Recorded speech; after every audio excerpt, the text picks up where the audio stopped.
नमस्कार साथीहरू। आजको यस श्रृङ्खलामा हामी एउटा जल्दो बल्दो टपिक कार्बन ट्रेडको बारेमा कुराकानी गर्नेछौँ। कार्बन ट्रेड अर्थात् कार्बन व्यापार। तपाईहरुले कोही सुन्नुभयो होला, global warming, climate change, carbon trade. यो श्रृङ्खलामा चाहिँ हामीले चाहिँ कार्बन ट्रेड के हो, कार्बन ट्रेडबाट नेपालले कसरी पैसा कमाउन सक्छ, यी यावत कुराहरुमा कुरा गर्नेछौँ र नेपालले अहिलेसम्म के गरेको छ, के गर्नुपर्ने हुन्छ त्यो बारेमा पनि हामी कुरा गर्नेछौँ। ढिलो नगरी सुरु गरौँ। यदि तपाईलाई यो भिडियो तपाईलाई मन पर्यो भने कृपया लाइक, शेयर, सब्स्क्राइब गरिदिनु होला। कार्बन व्यापार एउटा नौलो कन्सेप्ट हो, नयाँ कन्सेप्ट हो। त कार्बन व्यापारको बारेमा जानौँ। सुरुमा जलवायु परिवर्तन र कार्बन व्यापार। जलवायु परिवर्तनले विश्वलाई गम्भीर चुनौती दिएको छ। कार्बन डाइअक्साइड जस्ता हरितगृह ग्यासहरूको उत्सर्जनले चरम मौसमी घटनाहरू जस्तो समुद्री सतहमा वृद्धि, बाढी, पहिरो, प्रकोप, हिमस्खलन र जैविक विविधतामा ह्रास निम्त्याएको छ। कार्बन क्रेडिट भनेको 1 टन CO2 वा अन्य हरितगृह ग्यास उत्सर्जन घटाएको वा भण्डारण गरेको प्रमाण हो, जसलाई अन्तर्राष्ट्रिय बजारमा किनबेच गर्न मिल्छ। कार्बन व्यापार, जसमा यस्ता कार्बन क्रेडिटको किनबेच हुन्छ, यी समस्याहरूको समाधान र आर्थिक अवसर हो। कार्बन बजारले व्यवसाय र देशहरूलाई उत्सर्जन सन्तुलनमा सहयोग गर्छ। अब जानौँ कार्बन बजारका प्रकारहरूको बारेमा। कार्बन बजार दुई प्रकारका छन्। एक, कम्प्लायन्स मार्केट अर्थात् अनिवार्य बजार। यो कार्बन बजार यस्तो बजार हो जहाँ क्योटो प्रोटोकल वा युरोपियन युनियनको उत्सर्जन व्यापार योजना जस्ता अन्तर्राष्ट्रिय नियमहरूले कम्पनी वा देशहरूलाई हरितगृह ग्यास उत्सर्जन घटाउन बाध्य पार्छ। क्याप एन्ड ट्रेड प्रणालीमा कुल उत्सर्जनमा सीमा तोकिन्छ र एमिसन एलाउन्सेस अर्थात् कार्बन क्रेडिट्सको व्यापार हुन्छ, जसले उत्सर्जन घटाउन प्रोत्साहन गर्छ। 2023 मा युरोपियन युनियनको बजारमा $831 बिलियन को कारोबार भएको थियो। EU ETS विश्वको प्रथम र सबैभन्दा ठूलो कम्प्लायन्स मार्केट हो। यो क्याप एन्ड ट्रेड सिद्धान्तमा आधारित छ। EU ETS ले कुल एमिसनमा क्याप निर्धारण गरेको हुन्छ र क्याप भन्दा बढी ग्रीनहाउस ग्यास इमिसन गर्ने कम्पनीहरूले एमिसन एलाउन्सेस अर्थात् कार्बन क्रेडिट्सको खरिद बिक्री गर्नुपर्ने हुन्छ। यसमा एमिसन एलाउन्सेस कार्बन क्रेडिट्सको अक्सन हुन्छ। युरोपको यो मार्केटले 40% एमिसनलाई रेगुलेट गर्दछ। दोस्रो, स्वैच्छिक बजार अर्थात् भोलिन्टरी मार्केट। यो कार्बन बजार हो जहाँ कम्पनीहरूले आफ्नो इच्छाले कार्बन तटस्थता प्राप्त गर्न कार्बन क्रेडिट किन्छन्। क्रेडिटको मूल्य $2 देखि $100 प्रति टन हुन्छ। हालको औसत मूल्य $42 प्रति टन रहेको छ। यो बजारले वातावरणीय लक्ष्य पूरा गर्न स्वतन्त्र सहभागिता प्रोत्साहन गर्छ र विश्वव्यापी कार्बन व्यापार 2030 सम्म $2.4 ट्रिलियन पुग्ने अनुमान गरिएको छ। अब कुरा गरौँ हरितगृह ग्यास उत्सर्जनमा नेपालको योगदान र सम्भावनाको बारेमा। नेपालले कति हरितगृह ग्यास उत्पादन गर्छ? नेपालको कार्बन व्यापारमा के सम्भावना छ? नेपालले विश्वव्यापी हरितगृह ग्यास उत्सर्जनमा केवल 0.04% मात्र योगदान गर्दछ। यसको तुलनामा चीनले 34%, अमेरिकाले 13%, भारतले 7%, विश्वका शीर्ष उत्सर्जकहरू हुन्। सन् 2011 मा नेपालको उत्सर्जन 28,166 GGCO2 इक्विलिब्रियम थियो। यो भन्नाले 28,166 गिगाग्राम CO2 उत्सर्जन गरेको थियो। गिगाग्राममा चाहिँ CO2 लाई चाहिँ मेजर गरिन्छ। र सन् 2022 मा प्रति व्यक्ति 0.53 टन CO2 उत्सर्जन भएको थियो, जुन विश्व औसत 4.8 टनको तुलनामा निकै कम हो। नेपालको 44% वन क्षेत्रले 3.6 मिलियन टन कार्बन पृथक्करणको लक्ष्य राखेको छ। यो भनेको कार्बन भण्डारणको लक्ष्य, जुन वातावरणबाट CO2 हटाएर भण्डारण गर्ने प्रक्रिया हो। नेपाल जसको 44% वन क्षेत्रले 1.10 अर्ब टन कार्बन भण्डारण गर्छ र 1 हेक्टर वनले 176.95 टन कार्बन सोच्छ। कार्बन व्यापारबाट वातावरणीय संरक्षण र आर्थिक विकासको दोहोरो लाभ लिन सक्छ। यसले वार्षिक $100 मिलियन लगभग 13.7 अर्ब नेपाली रुपैयाँ कमाउने सम्भावना राख्छ। अब कुरा गरौँ नेपालले अहिलेसम्म के तयारी गरेको छ, नेपालका पहलहरू र तयारीको बारेमा। नेपालले कार्बन व्यापारको लागि करिब 1 दशक लामो प्रयास गरेको छ।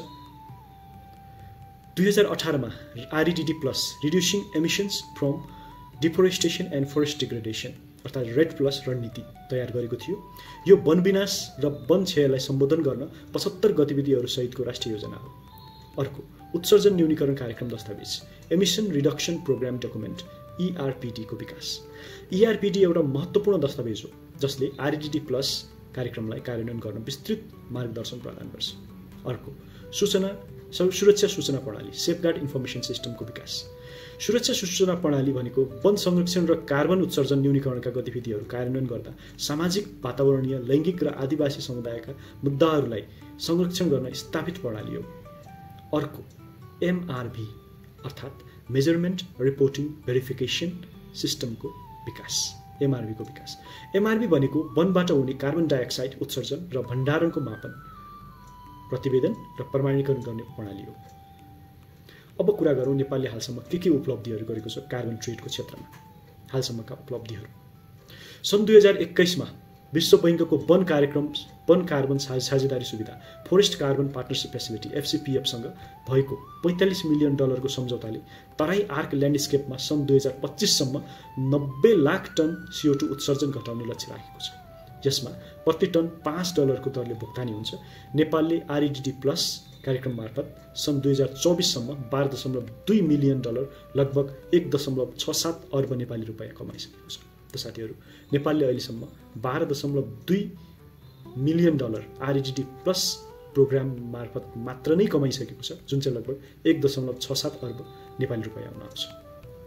यस्तै वैकल्पिक ऊर्जा प्रवर्धन केन्द्र alternative energy promotion centre AEPC ले सन् 2011 यता मिनी र माइक्रो हाइड्रो पावर, सौर्य ऊर्जा, बायोग्यास र सुधारिएको चुलो जस्ता नवीकरणीय ऊर्जा परियोजनाहरूबाट कार्बन व्यापार मार्फत 4.83 अर्ब नेपाली रुपैयाँ कमाएको छ।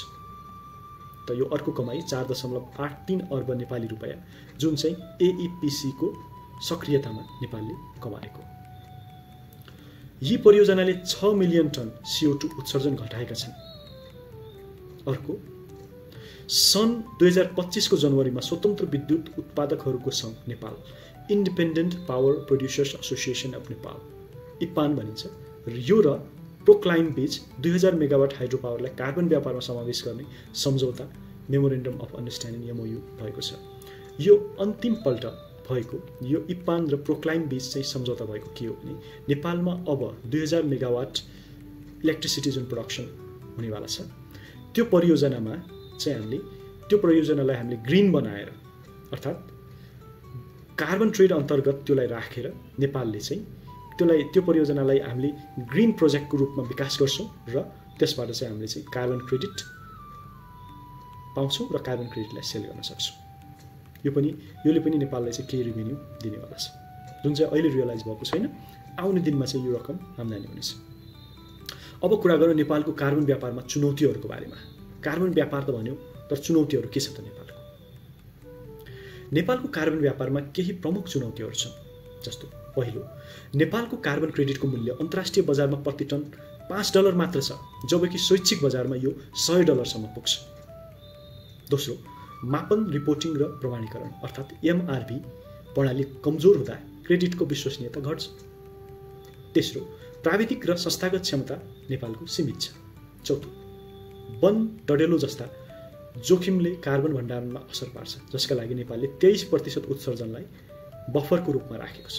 अर्थात् 23% हामीले जति कार्बन सोच्न सक्छौँ त्यसलाई चाहिँ हामीले चाहिँ कार्बन क्रेडिटको रूपमा सेल गर्न सकेका छैनौँ। अब कुरा गरौँ नेपालले कार्बन ट्रेडबाट अधिकतम लाभ लिनको लागि के गर्नुपर्छ, कस्तो रणनीतिहरू अपनाउनुपर्छ। अधिकतम लाभका लागि रणनीतिहरू, नेपालले कार्बन व्यापारको अधिकतम लाभ लिन यस्तो रणनीतिहरू अपनाउनुपर्छ। 1, उच्च मूल्य बजारसँग आबद्धता। लिफ कोलिसन जस्ता बजारमा सहभागिता बढाउनुपर्छ। Leaf coalition, LEAF, leaf coalition. Leaf गठबन्धन एक अन्तर्राष्ट्रिय पहल हो जसको उद्देश्य ट्रोपिकल एन्ड सब ट्रोपिकल फरेस्टहरूको संरक्षण मार्फत कार्बन उत्सर्जन न्यूनीकरण गर्न र जलवायु परिवर्तन विरुद्ध लड्नु यसको उद्देश्य हो। यो गठबन्धन सन् 2021 को अप्रिलमा अमेरिका, बेलायत र नर्वेका सरकारहरू र अमेजन, युनिलिभर, नेस्ले, एयरबिएनबी जस्ता निजी संस्थाहरूको सहभागितामा लिडर्स समिट अन क्लाइमेटमा स्थापना भएको थियो। लिफको मुख्य लक्ष्य वन विनाश रोक्न र दिगो विकासलाई प्रवर्धन गर्न कम्तीमा $1 बिलियन को कोष जुटाउनु हो। अर्को, घरेलु कार्बन बजार विकास, डोमेस्टिक कार्बन मार्केट डेभलपमेन्ट। स्थानीय स्तरमा कार्बन क्रेडिट व्यापार स्थापना गर्नु जरुरी छ। अर्को, हरियो हाइड्रोजन उत्पादन अर्थात् green hydrogen production. Hydro power प्रयोग गरी हरियो हाइड्रोजन उत्पादन र निर्यात गर्न सकिन्छ। अर्को, स्थानीय सहभागिता बढाउनु पर्छ। कार्बन व्यापारको 70% राजस्व स्थानीय समुदायलाई वितरण गरी संरक्षणमा प्रोत्साहन दियो भने योले चाहिँ अझै राम्रो भूमिका खेल्छ। अर्को छ एमआरपी प्रणालीमा सुदृढीकरण। बलियो एमआरपी प्रणाली मार्फत क्रेडिटको विश्वसनीयता र मूल्य बढाउने काम गर्नुपर्छ। अर्को, वैकल्पिक ऊर्जा प्रवर्धन। बायोग्यास र सौर्य ऊर्जा परियोजनालाई प्रवर्धन गर्नुपर्छ। र अब अन्तिम छ निजी क्षेत्रको सहभागिता। 30,000 हेक्टर निजी वनलाई कार्बन व्यापारमा समावेश गर्नुपर्ने हुन्छ। नेपालमा निजी वनहरू पनि छन्, तिनीहरूलाई पनि कार्बन व्यापारमा सहभागी गराउनुपर्छ। अब जाउँ कार्बन व्यापारबाट नेपालले पाउन सक्ने अपेक्षित लाभहरू के छ त? के पाउन सक्छ नेपालले अबको दिनमा? नेपालको कार्बन व्यापार रणनीति सफल भएमा ठूलो लाभ प्राप्त हुनेछ। जस्तो आर्थिक फाइदा, सन् 2030 सम्म वार्षिक $100 मिलियन लगभग 13.2 अर्ब नेपाली रुपियाँ आम्दानी गर्न सकिन्छ। रोजगारी वृद्धि गर्न सकिन्छ, जस्तो 50,000 हरियाली रोजगारी ग्रिन जब सिर्जना गर्न सकिन्छ। वन क्षेत्रमा वृद्धि गर्न सकिन्छ। 50% सम्म वन क्षेत्र विस्तार, जसले जैविक विविधता र कार्बन भण्डारण बढाउँछ। अर्को फाइदा छ सामुदायिक सशक्तिकरण हुन्छ। स्थानीय समुदायको जीविकोपार्जनमा सुधार हुन्छ। त यो रह्यो फाइदाहरू नेपालले लिन सक्ने। अब अन्तमा नेपालको कार्बन व्यापारले वन संरक्षण, आर्थिक विकास र सामुदायिक सशक्तिकरणलाई जोड्छ। सन् 2025 मा एफसीपीएफ सम्झौता समाप्त भएपछि स्वैच्छिक बजार र बलियो एमआरपी प्रणालीले दिगोपन सुनिश्चित गर्न सक्छ। नेपालको वन र नवीकरणीय ऊर्जाले विश्वव्यापी समुदाय सामु जलवायु नेतृत्वमा योगदान दिन सक्छ। सरकार, समुदाय र निजी क्षेत्रको सहकार्यले यो हरियो सुन अर्थात् ग्रीन गोल्डलाई अधिकतम प्रयोग गर्न सक्छ। त साथीहरू, नेपालले कार्बन व्यापारबाट धेरै पैसा कमाउन सक्छ, जुन चाहिँ नेपालले चाहिँ नेपालमा भएको वन वनलाई चाहिँ संरक्षण गरेर या फेरि ग्रीन एनर्जी प्रोजेक्ट्सहरू जस्तो हाइड्रो पावर, सोलर पावर यस्तो प्रोजेक्ट्सहरू इन्ट्रोड्युस गरेर नेपालले चाहिँ कार्बन क्रेडिट कमाउन सक्छ र यो कार्बन क्रेडिटलाई अन्तर्राष्ट्रिय बजारमा बेच्न सक्छ, जसबाट चाहिँ मनग्य आम्दानी, रोजगारी र नेपालले सिर्जना गर्न सक्छ। हस् त, आजको लागि यति नै। तपाईहरुको केही इन्ट्रेस्टिङ केही क्वेशन्सहरू छ भने कृपया कमेन्ट सेक्सनमा राखिदिनु होला, म जवाफ दिनेछु। हस् त, आजलाई यति नै। नमस्कार।